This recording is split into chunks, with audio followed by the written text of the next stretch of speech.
Part 6 of making Oogie Boogie, and boy did I cut this close. So this is what's left, pinning the hood to this capelet, and I kind of didn't pin it correctly. What I thought was me pinning right sides together may have been wrong side to right side. I'm not entirely certain. All I know is that it did work in the very end. And I guess it being a little imperfect is actually perfect for whatever creature Oogie Boogie is, other than a bug-filled burlap sack demon? Nightmare creature? I don't know. It worked for me. So yeah, just pinning this hood down, and you'll see later that it didn't quite sit like how I wanted. And I make it work. So I futz around and I find out, and it's kind of how I just do a lot of sewing. So just doing a little try on here, and you can see it's not kind of folding correctly. I will fix that at the very end. So kind of what I'm going to show you here, along with my little hand sign, means I want to put a brooch right there to keep it closed instead of a clasped closure, and it's going to be a little spider. Couldn't find the end of the hood there for a minute, but from the end of the hood is going to be a little spider hanging off of it. Much like how some depictions show him, he's got a little spider on the end of his head. As you can see, if not here, my sewing machine did not like sewing through all this fabric. And wouldn't you know it, I ran out of bobbin thread at the very last second, as in I had just finished stitching and I ran out of thread. But it's okay, I was at the end. And right here I'm just straight stitching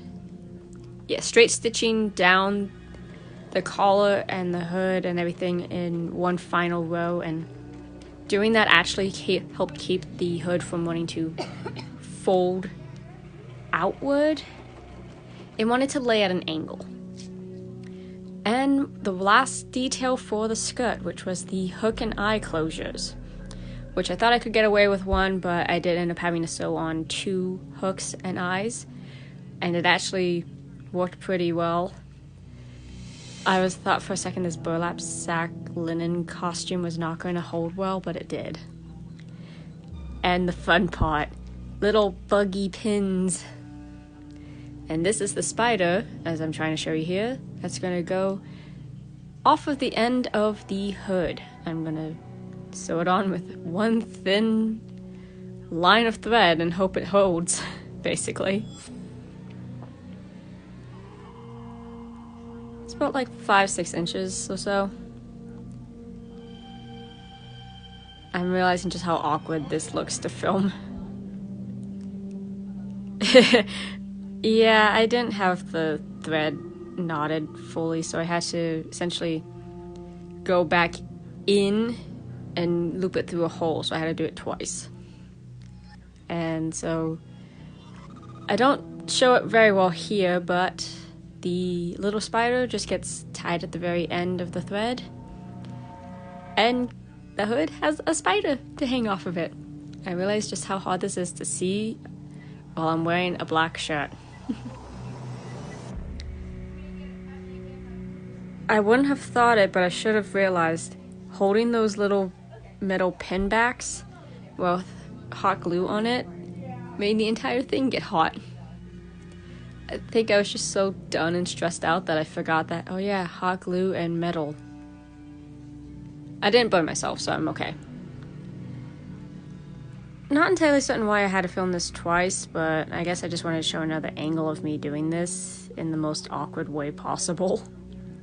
But I had been collecting these little toy bugs sorry, for like 4 or 5 months now. And the spider and one of the little flies, I think that little green one you can see there, they were once wings, and now they're pins. It was very easy to just cut the little pin ring off. And I decided I wanted to add one more detail to the skirt, which is sewing on 4 buttons down the front seam and another awkward showing of me trying to sew on these silly buttons. I think I have to get that little neck mount one day just to be able to film some of this stuff, because I'm realizing you can't really see half of what I'm doing. Oh well, I'm trying. It's all good. So, Oogie Boogie is now finally done. You guys can see the reveal of the outfit tomorrow. And I should have one more video for the White Rabbit and one video hopefully for Alice. It might be 2 videos, but I'm shooting for 1. Hope you guys have a good October 3rd. Can't wait for you guys to see this costume.